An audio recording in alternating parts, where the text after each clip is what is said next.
chipping practice today. So let me talk you through what it is that I'm setting up.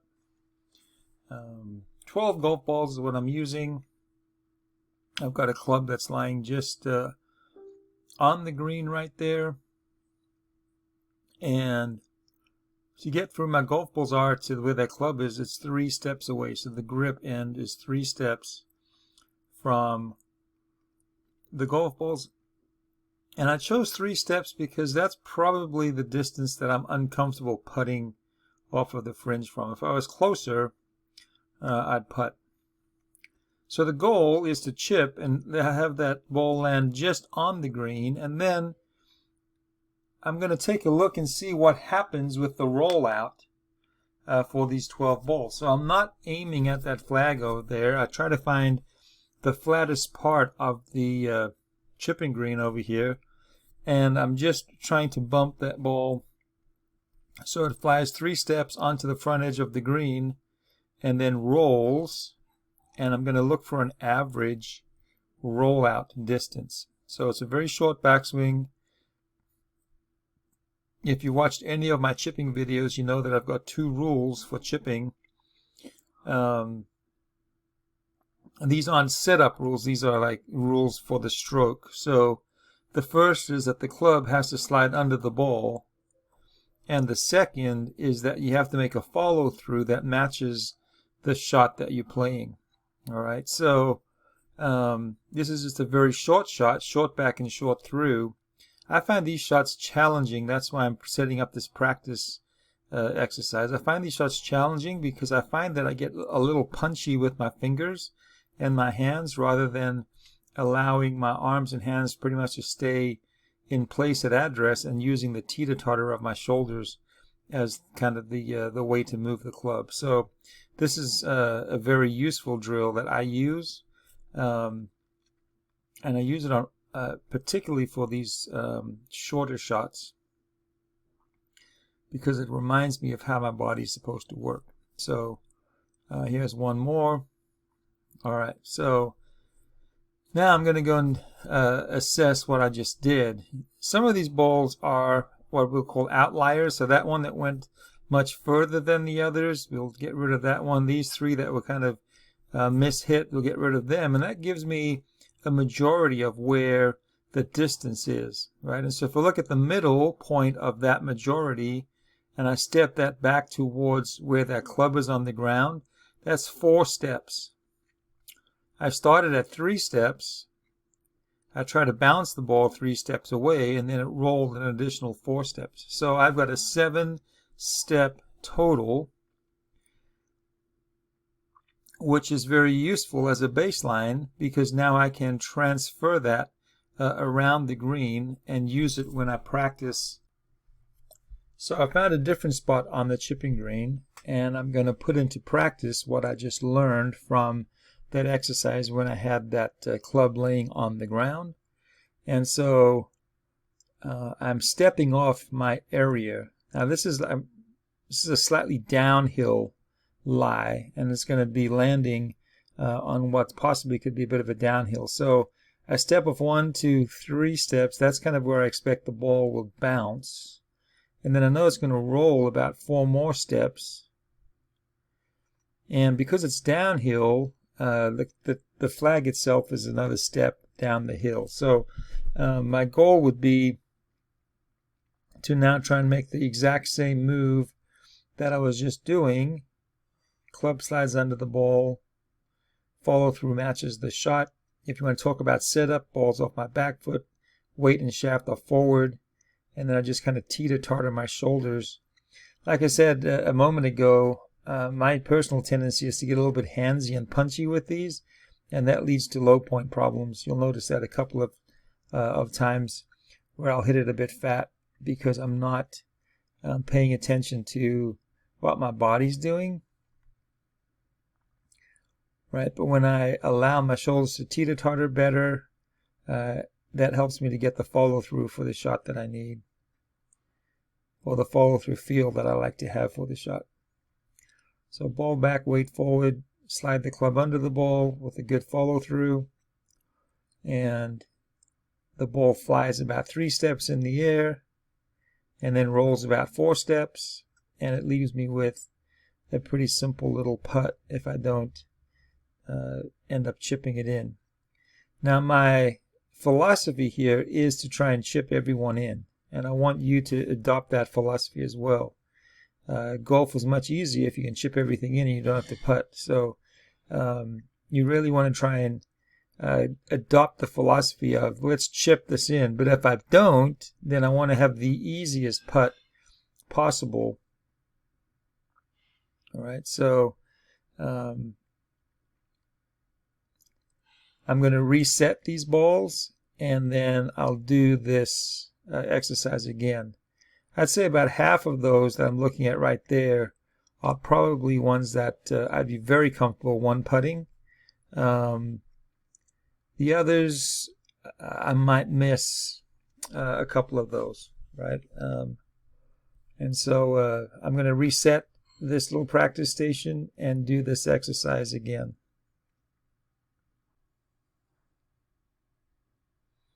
Right, so we set up this station again. I got a landing zone 3 steps in front of me. That's what I want that ball to bounce on. So kind of my imagination, I see the ball flying through the air and just landing in that space, and then it trundles on towards the hole.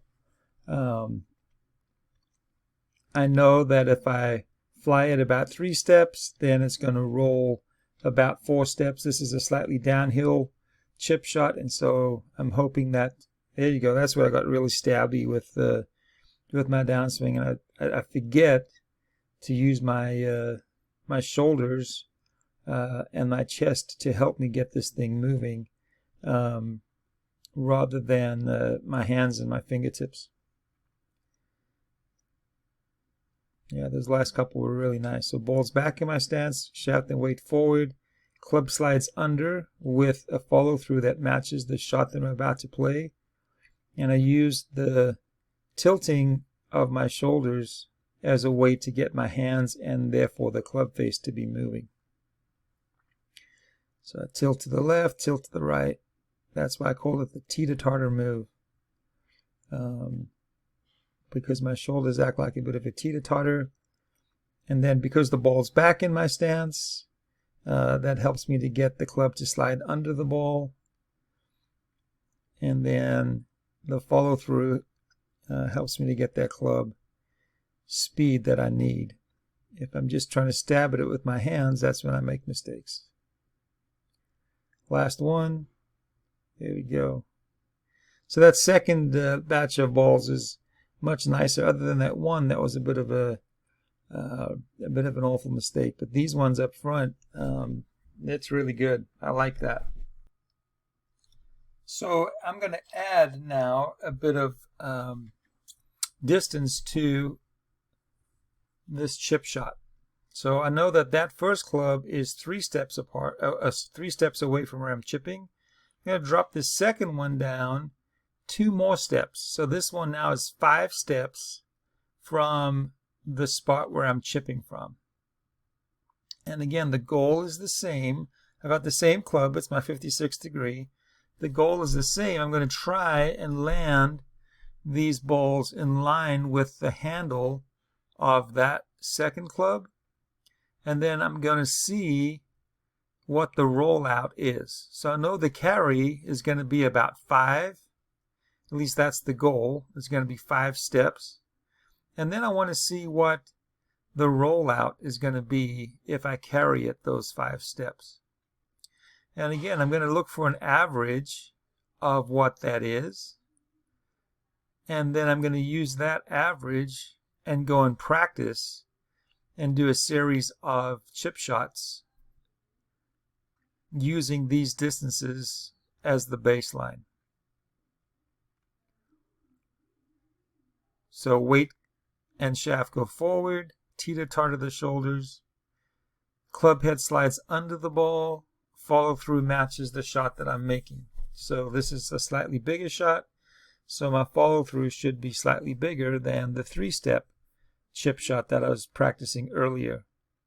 The teeter-totter of my shoulders would be slightly bigger if you want to think about it that way too. So I'm going to tilt more down and tilt more up as I make the shot. All right, so I've got a couple more here. Try and fly it in line with that club. That wasn't so great right there. You'll see that one finished a lot shorter than the average. A little bit better on that one.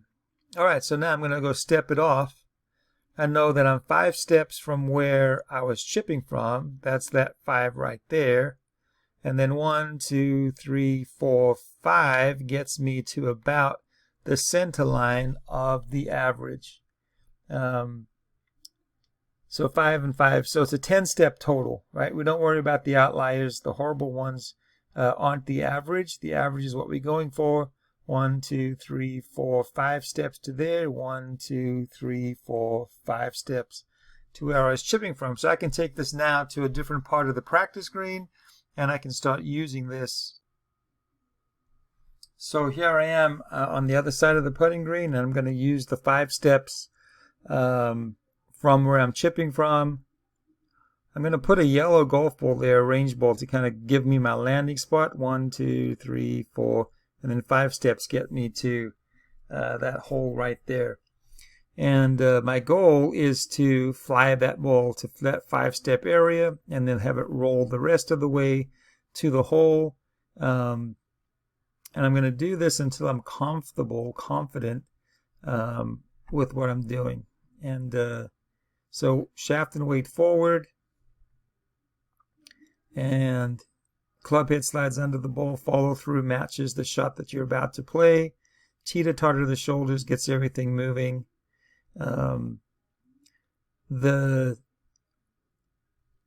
of the outcomes that I'm trying to go for today is eradicating that shot that you just saw there. You may not be able to see it on the video, but I can definitely feel it, that my downswing is more fingers guided than it is arms and shoulders guided. And when I get my fingers too much involved, I kind of chunk it. Now, it's not awful because it's still a putt, right? So you've heard me say that success with the chip shot, oh, went in, sweet. Success with a chip shot is that your next shot is a putt and not a chip. And so even the ones that I'm kind of being a little chunky on there, I can't be like too angry because it's still a putt. All right, so they're just not as good as some of the other ones that you can see up there. And so shaft and weight go forward, teeter-totter, ball flies about 5 steps, and then it rolls about 5 steps. One more for this series.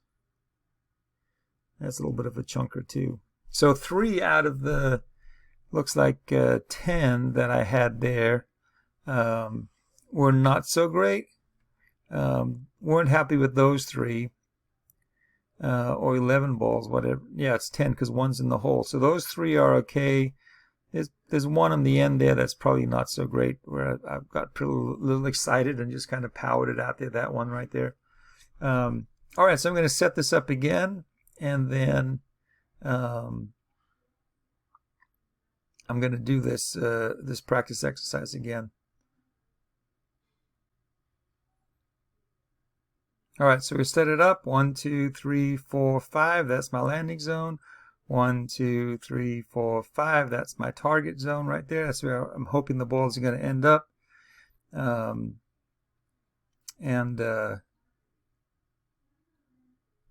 goal here is just repetition.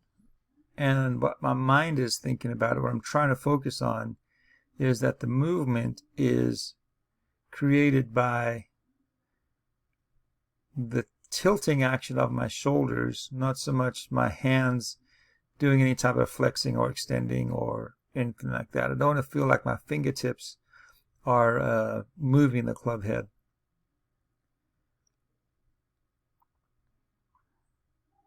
Shaft and weight forward, teeter-totter, club slides under, and the follow-through matches the shot that I'm about to play. Success is if the next shot is a putt and not a chip. Thankfully, I don't have any of those in this series of golf balls, and so each of these is a successful chip shot. Some of them just end up being closer to the target than others, which is kind of nice. I do like tap-ins when I'm chipping, or even better, I like hole-outs when I'm chipping. And so that one wasn't stellar there at all. Weight forward, club slides under with a follow-through that matches the shot.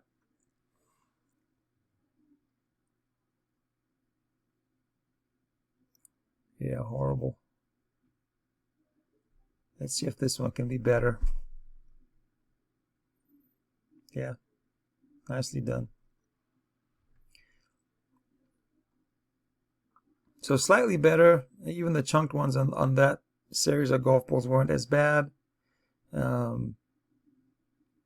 But this is why I practice these shorter chip shots, is so that I can build into what I do. I can build in the sense of how this club is supposed to move. Right? The more I practice it, the more comfortable I feel, the more confidence I can have that I'm going to be less likely to hit those ones that I'm not as happy with.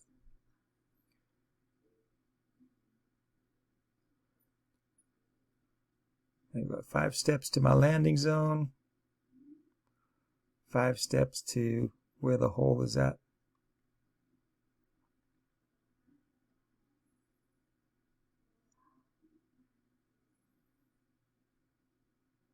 Balls back, shaft and weight off forward, teeter-totter, club slides under the ball, follow through matches the shot I'm about to play. That's a nice one.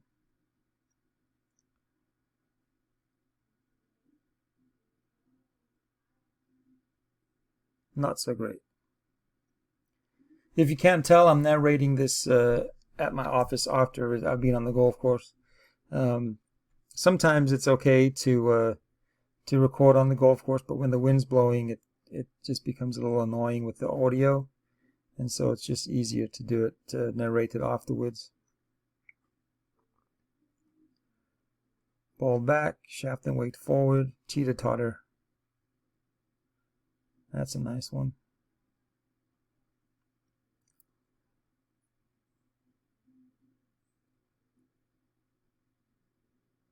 Oh, another good one. Really happy with those last two. Teeter-totter. That carry distance was spot on that one too.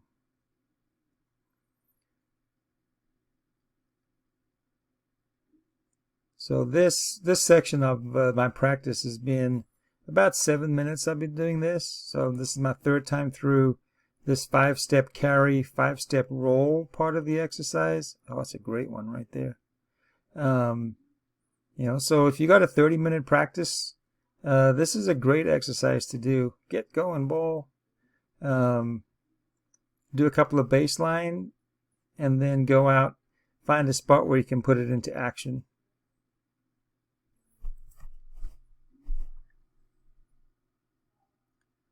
That's a bad one. The others are pretty good. The average is pretty nice right there. I'd take, except that one, that's a bit far out, but the other ones are pretty good. All right, so one more time with the 5-stepper. So I've got 5 steps to carry, 5 steps to my target. So this will be the 4th time that I'm doing this. And if you watched all 4, thanks for sticking with me. You'll know that from the previous videos that what I'm trying to do with this, one thing I'm trying to do obviously is to learn the 5-step fly and then what's going to be on the carry. And then the other thing that I'm trying to just solidify is the way that club's going to be moving, or how it gets moving. Anytime that my hands get too involved, then it doesn't really work out so great. And so I'm not like trying to do a death grip on that club or anything like that. I don't grip it too tight, but I do want to feel like my wrists are pretty set, that there's not much opening and closing of the blade of that club. There's not much hinging or anything like that. It's just simply as my shoulder tilt changes, then that moves the club back, and the shoulder tilt changing again moves the club forward. Club slides under the ball, and then the follow through matches the shot that I'm about to play. Will go in. Oh, that was real close.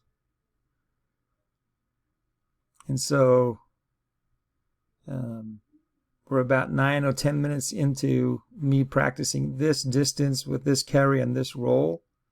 I've done the exercise. This is like the 4th time I'm doing it. And this time around, those missed shots are almost non-existent. So that last grouping, I'm really happy about that. Flying at 5 steps, carrying at 5 steps, and then being able to have relatively simple putts. Yeah, that was a good one.